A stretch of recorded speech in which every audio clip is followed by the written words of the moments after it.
we'll guide you through how to set up Stripe payments on your website. If you find this helpful, consider subscribing and liking the video. First, go to the Stripe website and log into your account. If you don't have an account, you'll need to create one by clicking on the Sign Up button and providing your email, name, and password. Once logged in, you'll find yourself on the Stripe dashboard. Look for the Settings tab in the right upper menu and click on it. Then scroll down and click the Payment then Payment method.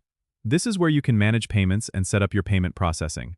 Next, you'll want to click on the Get Started button if it's your first time setting this up.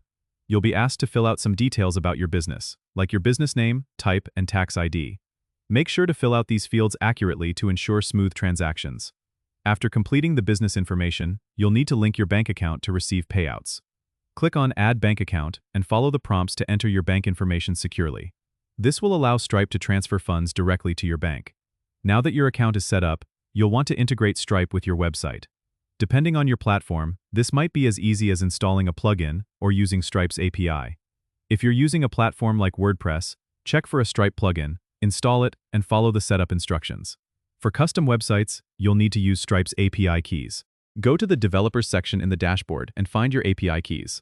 You'll see a publishable key and a secret key. Keep these safe and use them to integrate Stripe into your website's code. With the integration complete, test the payment process to ensure everything works smoothly. You can do this by making a test transaction using Stripe's test mode. Once confirmed, you're ready to go live and start accepting payments.